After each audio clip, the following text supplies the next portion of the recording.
Welcome to the Deep Dive. If you've bought, well, pretty much anything in the last few years, a car part, a phone, even just groceries, you've probably felt that strain on the global supply chain. Oh, definitely. The whole system that moves our goods has just been slammed by, one crisis after another. Yeah. The pandemic, geopolitical shocks, extreme weather, persistent labor shortages. It's been relentless. So today, we're looking at a stack of research focused squarely on how to adapt. Our mission, to pull out a real blueprint for resilience, specifically for the trucking and logistics sector, really the backbone, right? Absolutely. How did they get beyond just surviving these hits and actually build something fundamentally stronger? Okay, let's unpack this. And that idea, becoming stronger, that's key here. When we talk about a resilient supply chain, we're not just talking about something that avoids breaking. Right. We mean something that can take enormous stress. It can bend, it can stretch, twist, and still, crucially, snap back into place fast. Think of it like a rubber band. Okay, the rubber band analogy. I like that. And for trucking, for ground logistics, resilience isn't just a nice idea. It's a survival strategy now. It means being ready for pretty much everything at once. Sudden shifts in regulations about driver hours or safety, massive swings in fuel costs, integrating really game-changing tech like EVs or AI. So much happening. And fundamentally, it's about keeping those deliveries on time, even when, say, a warehouse is shut down, or a border crossing gets jammed up, or a key highway is flooded out. That makes complete sense. And I suppose to build that stronger system, we first have to really learn the lessons from when the system almost snapped, right? Exactly. You have to understand the failures. Our sources detail 4 major disruptions that were really painful, but also essential learning moments for the industry. So let's look at those lessons learned. Okay. We really have to start with the biggest one, COVID-19, when everything just froze.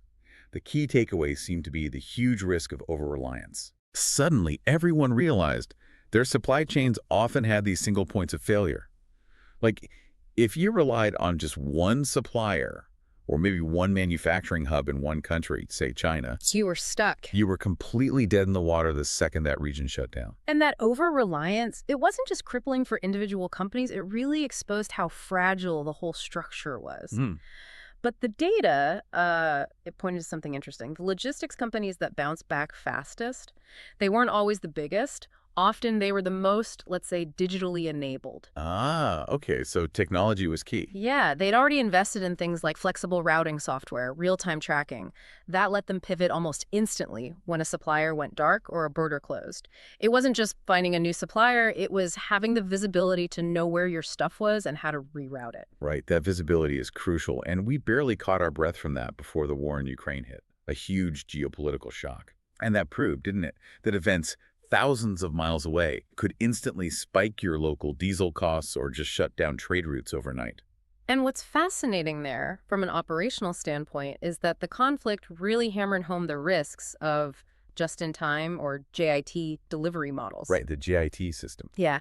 JIT depends entirely on smooth, predictable flow. And that's the first thing to just evaporate during a major global crisis. Makes sense. If your whole inventory plan is based on goods showing up exactly when needed, you have zero buffer, absolutely zero cushion against that kind of chaos. So the lesson from Ukraine for trucking wasn't just about finding new routes, it was more strategic. Exactly. It proved you need things like predictive analytics. We saw one report mentioning companies that could anticipate shifts in oil markets weeks in advance. That's powerful. Wow. And also the need to keep some essential strategic buffer stocks. It might sound a bit old-fashioned, holding inventory. Yeah, counter to the JIT idea. Right, but a small reserve of critical parts or even just fuel capacity, it acts like insurance against that global volatility. Okay, so moving from global politics to physical bottlenecks. We saw those massive port congestions combined with labor shortages. Oh, yes. The ports. And it showed how even one broken link, not enough dock workers, not enough truck drivers ready to pick up, can slow the whole global chain down to a crawl. Ships just idling for weeks, chaos in the yards. And this brings up a really important point about balancing technology and, the human workforce. The sources are pretty clear that the solutions need a mix. Yes, smart automation to process cargo faster, but also, crucially, better working conditions and pay to keep the skilled people you have. Retaining staff is key. Absolutely. And things like cross-training, so if one area is short-staffed, people can actually step in and help immediately. Flexibility within the workforce itself. Well, hold on. When we talk about automation, especially in big places like ports or logistics hubs, isn't the cost just huge? That's a fair question. For smaller trucking companies, mid-sized logistics firms, is the only answer really spending millions on robots and AI? Yeah, that's a crucial distinction to make. We're not necessarily talking about, every company deploying fleets of robots tomorrow. Okay. For trucking specifically, it might mean investing in better route planning software that talks seamlessly with the port operators. That's affordable automation. Got it. It means finding ways to cut down that driver waiting time at the port gate, which is a huge frustration and a reason drivers leave. Sometimes investing in driver time efficiency is actually cheaper and more effective right now than big robotics projects. Makes sense. Okay, and the last big disruption area, climate, extreme weather. Can't ignore it. Floods washing out highways, wildfires taking out warehouses, huge storms knocking out power. This isn't some future theory anymore, is it? It's happening now. It's an operational variable. Absolutely. One analysis we looked at stressed how recent floods and wildfires caused infrastructure damage, leading to delays that were actually worse than the usual peak holiday season backups. So fleets now have to treat climate risk just like any other hazard. That means things like equipping trucks with advanced GPS that integrates real-time weather alerts, providing specific emergency training for drivers. What do you do if you hit a flash flood zone? And maybe most importantly, thinking about where you build future infrastructure. Are your terminals and hubs in genuinely safer geographic zones? Right. Planning for the long term. So if extreme weather is sort of chaotic disruption, regulations feel more like constant predictable pressure. That's a good way to put it. Which leads us to the next big challenge. Smart companies, it seems, try to map both climate and regulations, but the sources suggest regulations are maybe a bit easier to get ahead of. Potentially, yes, if you're proactive. And that regulatory landscape is just dense.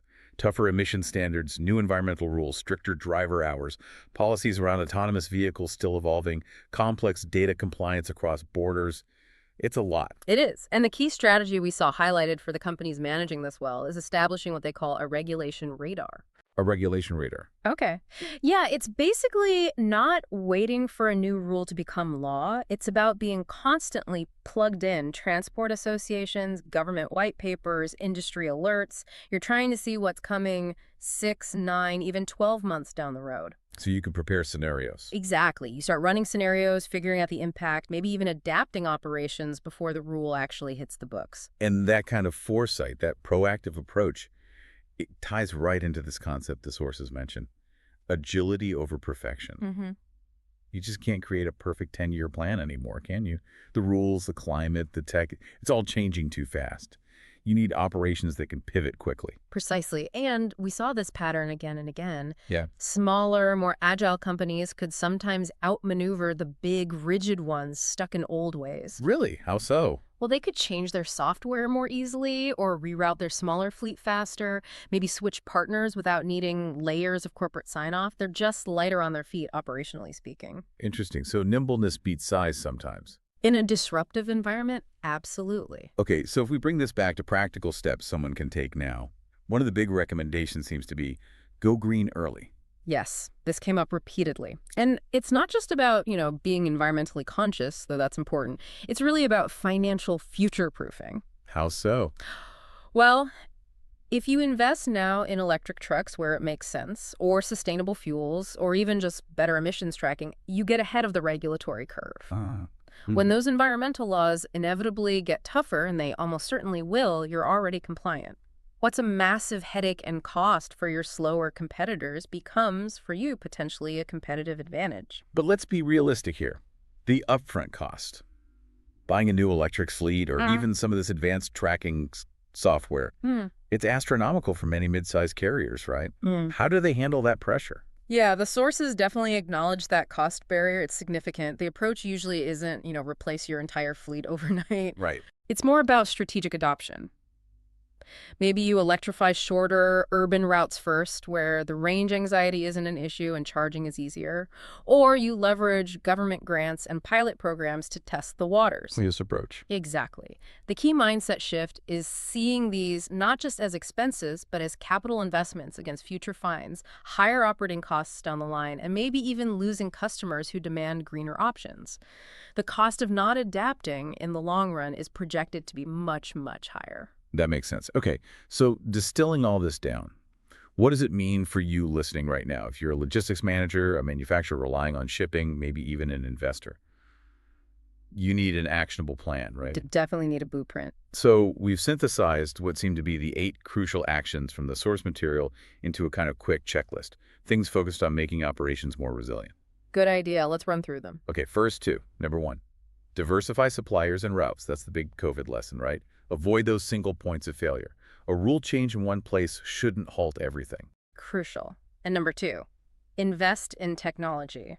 Specifically GPS, AI, for things like load planning. Real-time data is like the oxygen for quick responses in a crisis. You need that visibility. Got it. Third, and this is vital, support your drivers. Happy, valued, well-compensated drivers are your most reliable asset. At the end of the day, reliability is resilience in this business. Absolutely.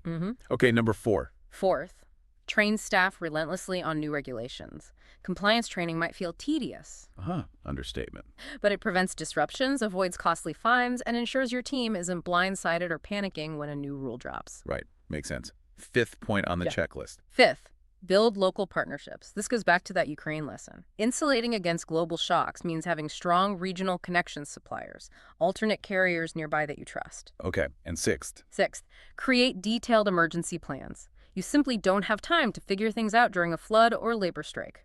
Preparation really does have the battle when disruption hits. Have the playbook ready. Good one. 7th. Seventh, back to what we just discussed. Go green early. Future-proof your fleet and operations against those inevitable environmental regulations. Turn compliance into an advantage. And finally, 8th. And eighth, use data predictively. Don't just use data to see what went wrong yesterday. Leverage machine learning, analytics, whatever tools you can to anticipate delays, forecast demand spikes, and ideally avoid problems before they even happen. Proactive, not reactive. Exactly. Okay, that's a solid checklist. Beyond that immediate action plan, the source material also gives us a glimpse into the future, doesn't it? A supply chain that's described as smart, green, and hyper-connected. Yes, the whole ecosystem is evolving rapidly. The role of the trucker, the warehouse manager, it seems like it's all about to change quite fundamentally. It really is. We're moving towards this incredibly complex, interconnected system. Take self-driving trucks, for instance. That's not just about potentially saving on labor costs. It's about completely redefining routing strategies, especially for long-haul routes where driver hour limits are currently a major constraint. Right, it changes the whole equation. And behind the scenes, there are powerful data tools coming online, too. Oh, absolutely. We see technologies like blockchain and AI poised to bring radical transparency. Blockchain could offer like an unchangeable digital receipt for every step a product takes. So you know exactly where things are. Exactly. You know instantly where a delay occurred, who was responsible, maybe even if the temperature controls failed on a sensitive shipment. It moves way beyond just paperwork. And AI helps make sense of all that data. Precisely. AI can analyze those vast data streams to optimize decisions at every single stage, from load matching to route planning to predictive maintenance on the trucks themselves. And managing all this high-tech change in the real world, that requires some careful handling, I imagine. Definitely. Which is why the sources point to this growing importance of regulatory sandboxes. Regulatory sandboxes. Sounds technical. It's a bit jargony, yeah, but it's basically a controlled environment. Governments allow companies to test really disruptive tech, like a fully autonomous truck pilot on a specific highway without facing the full weight of existing regulations immediately. Like a safe space to innovate. Exactly. It signals that the industry and regulators are willing to take calculated risks to find these next-generation resilient solutions faster. Okay, so wrapping this up, every disruption we've faced has been a tough lesson. But the key is not letting those lessons fade, right? Resilience isn't just about surviving. Not at all. It really means thriving amid uncertainty by becoming more adaptable. And the call to action from the research is pretty clear. We encourage you listening to start today with what you could call a resilience audit. A resilience audit. Yeah, don't just look at your tech stack or your contracts. Talk openly with your drivers. They're on the front lines. Talk to your partners, your tech providers, your operational teams. Ask the hard questions. Focus on how you can bounce forward stronger, not just patch the last hole. Bounce forward stronger. I like that. And we saw really clearly how the old just-in-time delivery assumption got fundamentally challenged by all this disruption. Massively challenged. So the final thought maybe for you to explore on your own is this. If you're still basing your core strategy on that smooth flow JIT assumption, even after everything we've discussed today, well, the material strongly suggests that's your next big vulnerability. What crucial assumption underpinning your business model right now have these recent lessons proven might be dangerously outdated? That's a critical question to ask.